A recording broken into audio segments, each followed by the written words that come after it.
It's a pleasure to be with all of you today. It's a full house, and it's great to work with people that are in the trenches. I'm going to start with a couple of our goals, very ambitious goals. I will share with you not only one, but two things I would suggest you can do to motivate people to quit smoking. But beyond that, not only will you hear about them, I'm confident that when you leave here, you'll feel confident in doing them, which is very ambitious for 1 hour in a group this size. This is not conducive to actual skill building, but you'll see what I mean. And I'm going to have a bonus. One of those techniques will lead us to the digression to answer the question of why do people not quit smoking when there are so many compelling reasons to quit?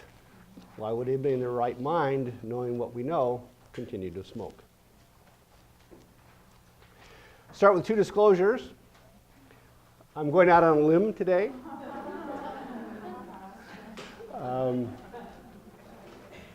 going to extrapolate from a small series of studies, and primarily just one study, and that's always a dangerous thing to do because I don't know that the results will replicate and generalize. But the approach is so straightforward, I thought it had merit to share with you today. And secondly, this study did not take place with pregnant women, so you'll have to kind of translate things I'll be talking about to your particular settings. Again, I'm confident you can do that, but those are my two disclaimers. So I want to start with briefly the empirical underpinnings of this presentation is in a study called Motivating Low Socioeconomic Status Smokers to Accept Evidence-Based Smoking Cessation Treatment, a brief intervention for the community agency setting, which is soon to come out in the journal Nicotine and Tobacco Research. I want to start with thanks to the research team. As I will note, this is actually a series of studies that we partnered with Salvation Army with. And so I want to do a call out to them in particular. These are all the people that participate in this particular study. But noteworthy for this group, I just want to stress that the intervention that I'll be talking about was not delivered by the research staff. It was delivered by Salvation Army staff in their settings with people coming to get food, utility, housing, etc. And that's one reason that I'm confident if their case managers, in some cases their volunteers, can do this, you all certainly able to do all this as well. I'm going to see a couple slides about this study itself. I really want to focus on the interventions and share that with you, but I need to do a couple slides first. We recruited low-income smokers from 5 Salvation Army sites in Wisconsin. We separated them in 2 groups, those that were motivated to quit and those that were not, by simply asking them, are you interested in quitting in the next 30 days? If they said yes, they went in the motivated group. If they said no, they went to the unmotivated group, and that was the group that we were interested in recruiting and testing out our new intervention. Of those unmotivated, went to one of 3 groups randomly assigned. A third of them, 140, got our special treatment, which is what I'll be sharing with you today. We designed it to take about 20 minutes, so we're talking about a fairly brief chunk of time. Another third went to what we call attention control group. We know that there's essentially a placebo effect of sitting down for 20 minutes talking with a very helpful Salvation Army case manager. You will get benefit from that, the equivalent of the sugar pill, if you will. And we wanted to make sure it was our intervention, the content, and not the fact that you spend 20 minutes with a helpful, understanding person. So for 20 minutes, the Salvation Army staff worked with the patient. They did none of the intervention. What they did is they worked with the smoker through a booklet about the horrible effects of smoking, which is not an atypical way of motivating people to try to quit smoking, is to look at the harms of smoking. And then a third group really had no contact at all. They actually just read a booklet to themselves and took our surveys. All the people, motivated and motivated, at that point, we talked about the Wisconsin Tobacco Quit line. We had speaking points, talking points about the advantages, the features, the value of that quit line, because our outcome was we wanted to see how many we could get to call the Wisconsin Tobacco Quit line. That was our primary endpoint, our outcome of the study. We reasoned that if you are willing to call the quit line, and literally we said, the Salvation Army staff person said, well, now we've talked about the quit line. Do you want to make a call together? You can use my phone or you can use your phone, but we'll call together right now. So a warm handoff to the quit line. We took that as evidence that the person was at least motivated to initiate evidence-based treatment. So that was our endpoint. Will you call the Wisconsin Tobacco quit line? So share the results with you. So let's talk about the motivated people first. They were invited to call the quit line. What percent do you think took us up on the offer, would you say? Just shout out some numbers.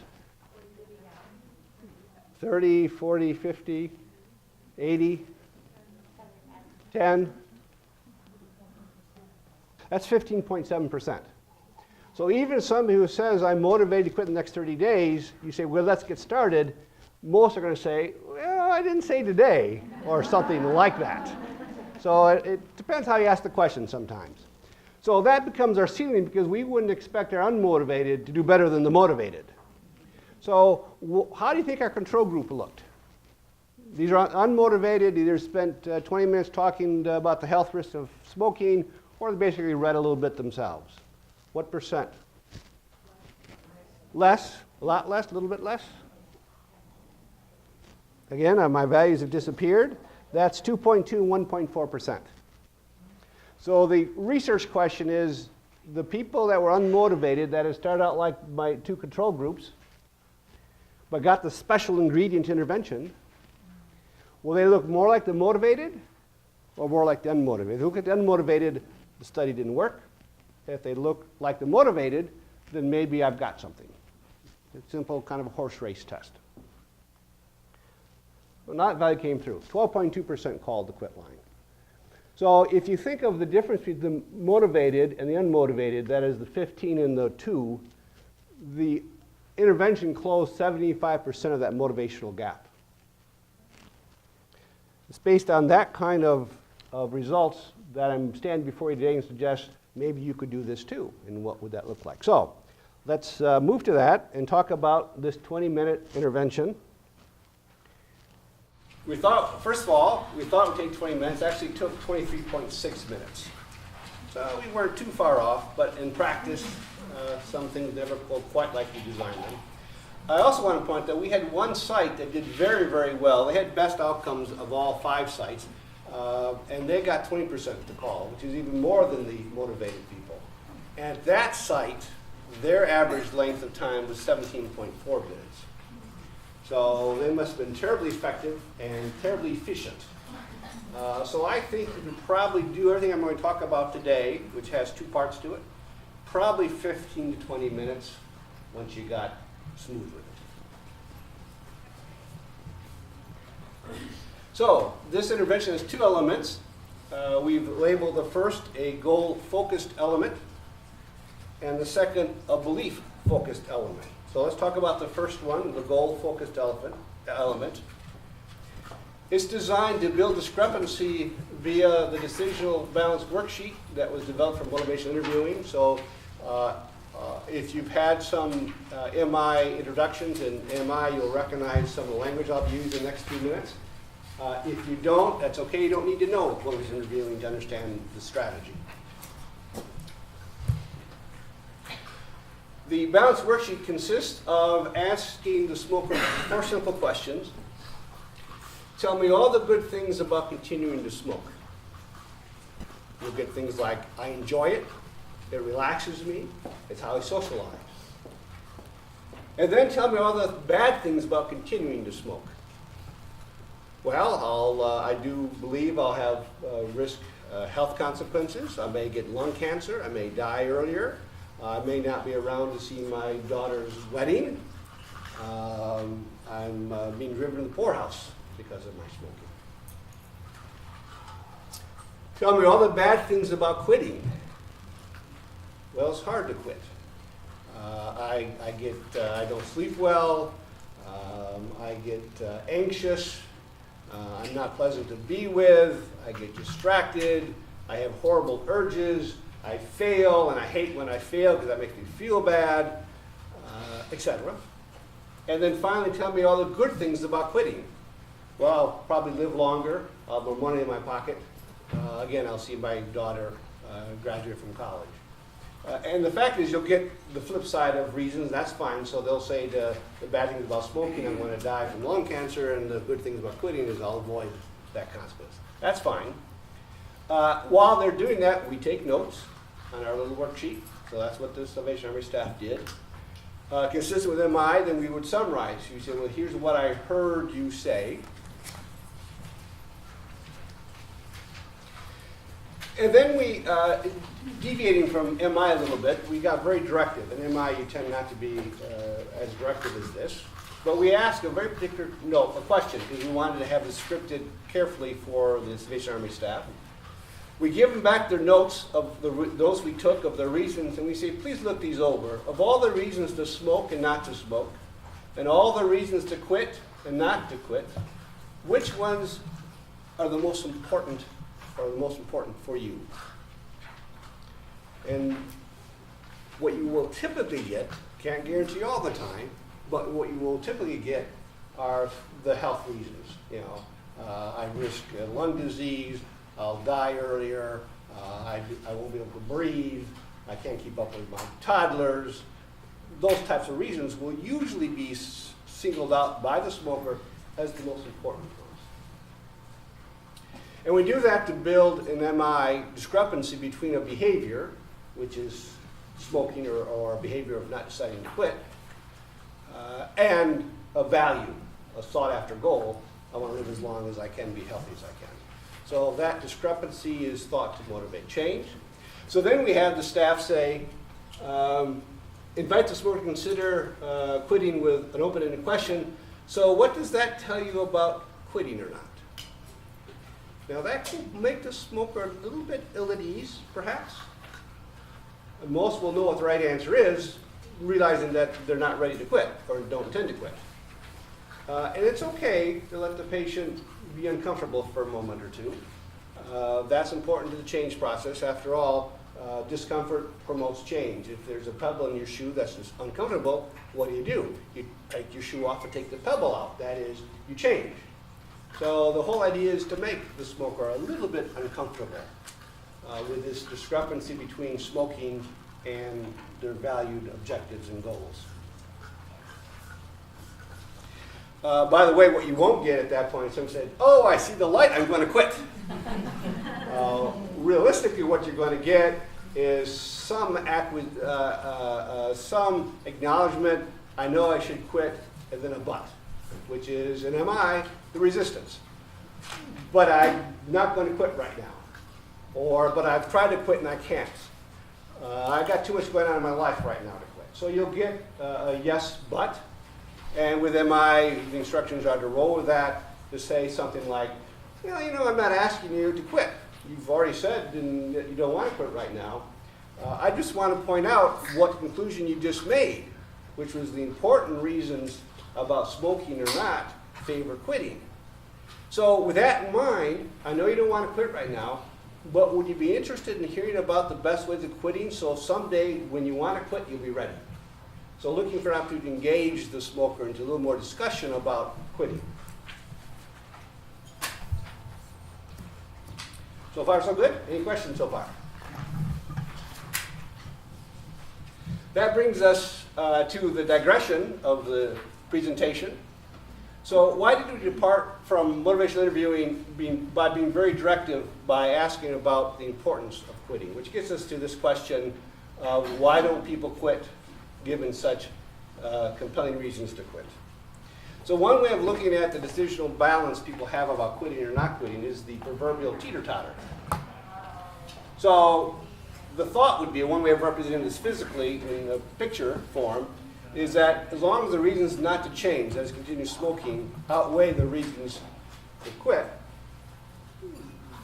the teeter-totter will be to the right and the person won't quit. So conceptually, your mission is to emphasize the other side to get them to quit.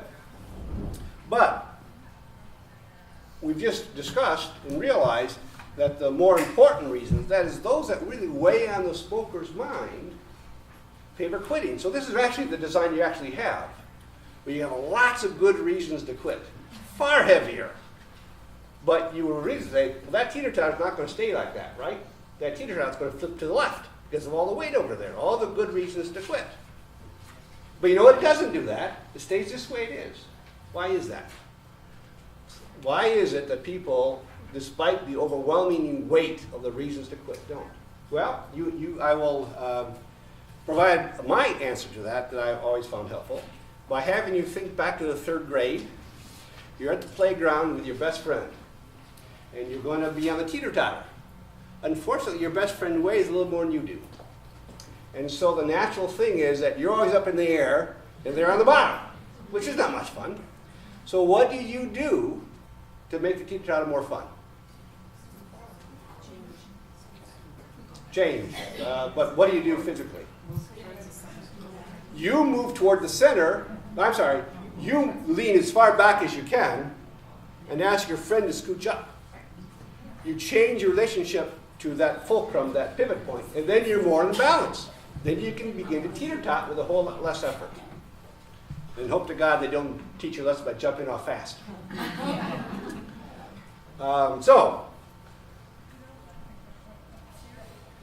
that's what we actually have. One way of looking at what we have is we have all these important reasons, but the fulcrum's way over there. So the question I have for you now then is if the distance from the fulcrum can counteract the effect of the size of the weight, right? And the size of the weight is the importance of making a change. What's this distance about? That is, what balances out importance? A hint? Think of the fulcrum distance as equal to time. It turns out, we've known for many years, that the immediate reasons control our decisions and our behavior far more than distant reasons. So consider that the important ones, health, remaining in good health, not dying prematurely, are way off in the future. What are the immediate consequences of trying to quit? Withdrawal. Very unpleasant. Reasonably unpleasant. Now, in the scheme of things, the anxiety and the nuisance of withdrawing doesn't compare with dying from lung cancer. I can guarantee you that. But it's immediate. And ladies here today, I can tell you, we're not all that well evolved that we find difficult to rise above the immediate consequences of our environment. Sad to say. So that's what controls our behavior, or at least keeps it in balance. As further evidence of that, let me try this thought experiment. Let's just say for a moment that lung cancer, we know that half people who smoke will die from a tobacco-related disease. Let's just imagine that's immediate. So now go back and imagine you're out behind the high school or maybe the middle school gymnasium, and 6 boys come out for the first cigarette. That's where they start, behind the gymnasium. And they smoke up, and 3 drop dead. Is anybody going to smoke? No.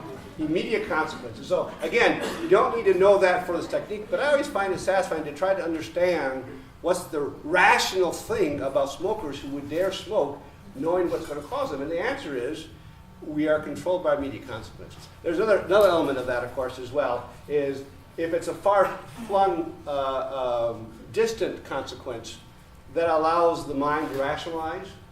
So you'll say, oh, no, I know I'm making lung cancer, but Uncle Jim, he was 85 years old, smoked like a chimney, outlived 3 doctors. It's not going to happen to me. It's hard to rationalize withdrawal when it's immediate and it's always there. So, for what's worth, that's my answer for why people don't change when it should be in their best interest.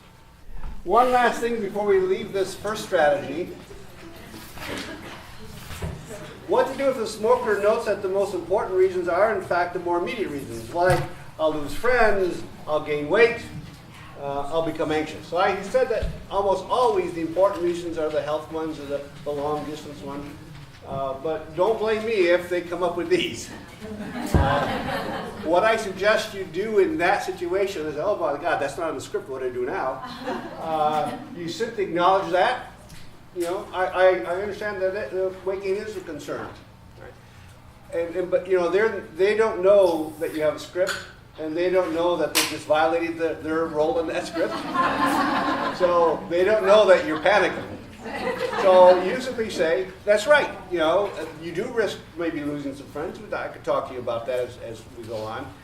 But I'm really interested in your thoughts about these. And go find the health ones and focus on those. Because you want, again, your job is in this balanced decisional strategy is to focus on the weight. That is the important reasons.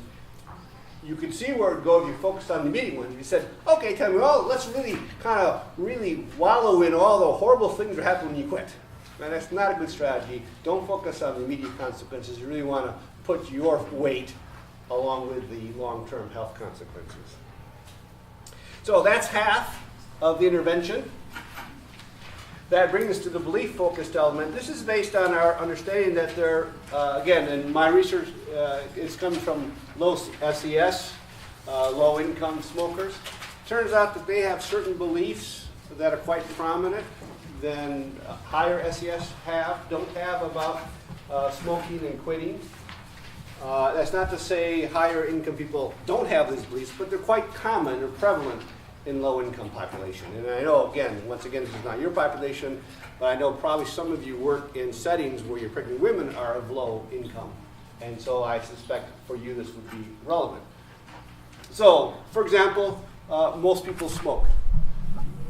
So, for example, if you on a survey said, what out of 100 people, how many people smoke in adults in Wisconsin? You would say 18. We did that question in 2 very impoverished zip codes in Milwaukee. The average answer we got was, would you say, what did the average person in those zip codes say? How many people smoke? 60 to 70. Others? 80. 73%. Almost 3/4. That is, the perception is that most people smoke. Now, I do know for a fact in those neighborhoods, 42% do smoke because it is more prevalent. And I suspect amongst the smokers' friends, since they tend to associate with each other, their immediate friendship maybe is close to 75%. The problem is, if you believe 3/4 of people smoke, that it's normative to smoke, do I have a reason to quit? No, everybody's doing it. It must be okay. It's okay to smoke a little some of the time in some places, as long as you don't smoke a lot, don't expose kids to it, smoke outside. Fine, smoke. Quitting using willpower is more effective than quitting with medicine or coaching. Coaching and counseling doesn't work, doesn't help. Medicines are addictive, they're dangerous. They're more dangerous to continue smoking, and they don't work. Obviously, you can see that those would be barriers to calling the quit line, to accepting your heartfelt coaching, if you believe it doesn't make any difference. If the belief is all it takes is willpower, and if I got it, I don't need any of your help. If I don't got it, all your help won't make any difference to me. Okay, so you can understand why that belief really stands in the way. So what we did in this intervention, we simply did those survey questions, and then shared those back to the smokers in that group. And when they were right, we acknowledged their accuracy. When they were wrong, we accepted that. We obviously weren't pejorative, judgmental, but we simply provided correctional information. So, for example, I'll give you 2. The question out of every 100 Wisconsin smokers, how many smoke? And again, the average answer would have been around 73. This is the examples of what we actually said. So, for example, if they actually got between 15 and 25, the directions to the Salvation Army staff was to say, good job, just about 20% of adults in Wisconsin smoke. If they said more typically between 50 and 75, we had them say, so you believe that more people smoke than don't. But in fact, the vast majority of adults in Wisconsin do not smoke. Only about 20% of adults smoke. That's 1 in 5.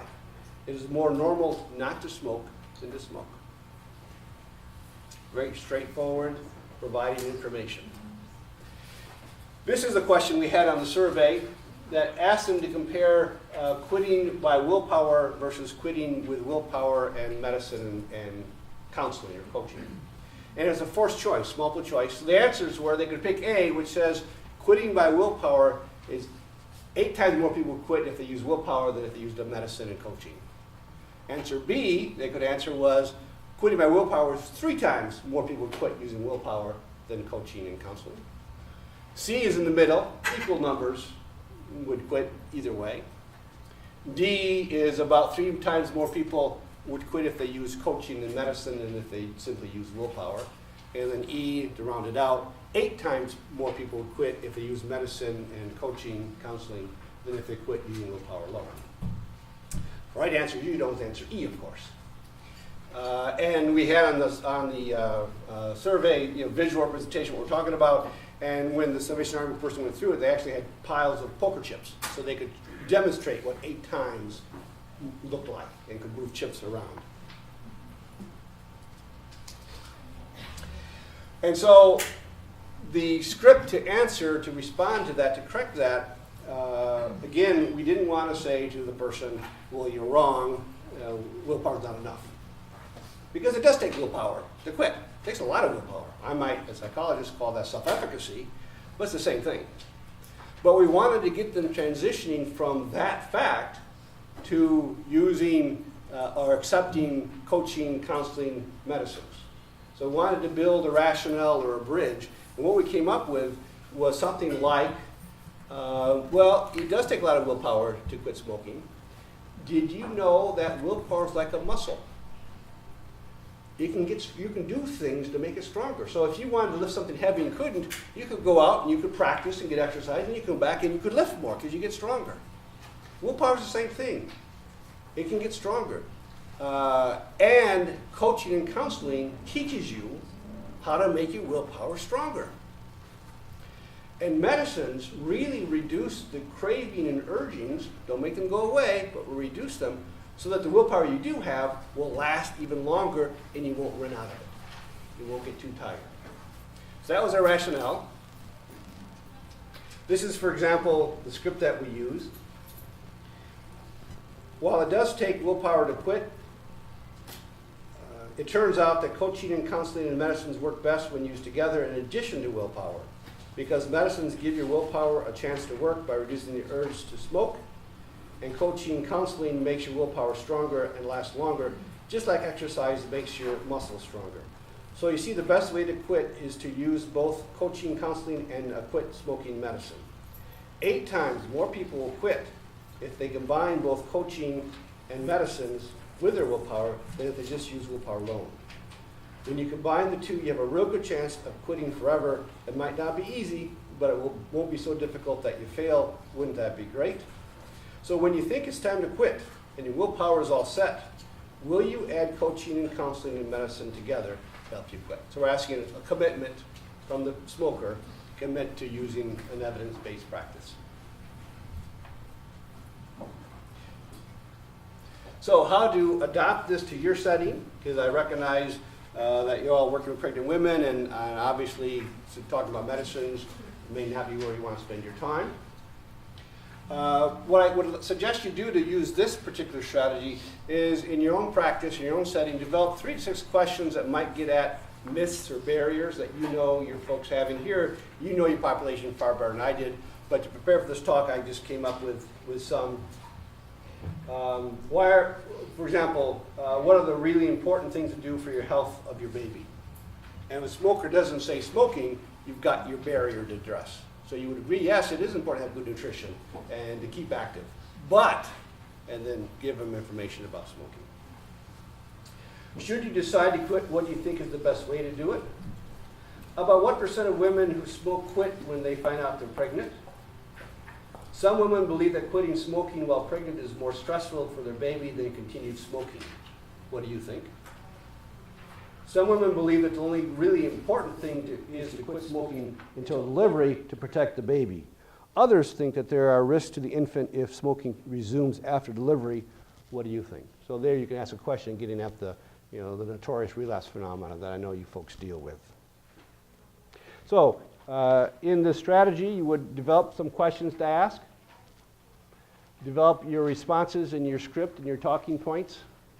And when they respond, you can reinforce beliefs that are adaptive, and then when responding and they are not adaptive, they have a barrier or a myth that may be in the way, acknowledge their beliefs, but then provide corrective information in a non-judgmental, supportive manner.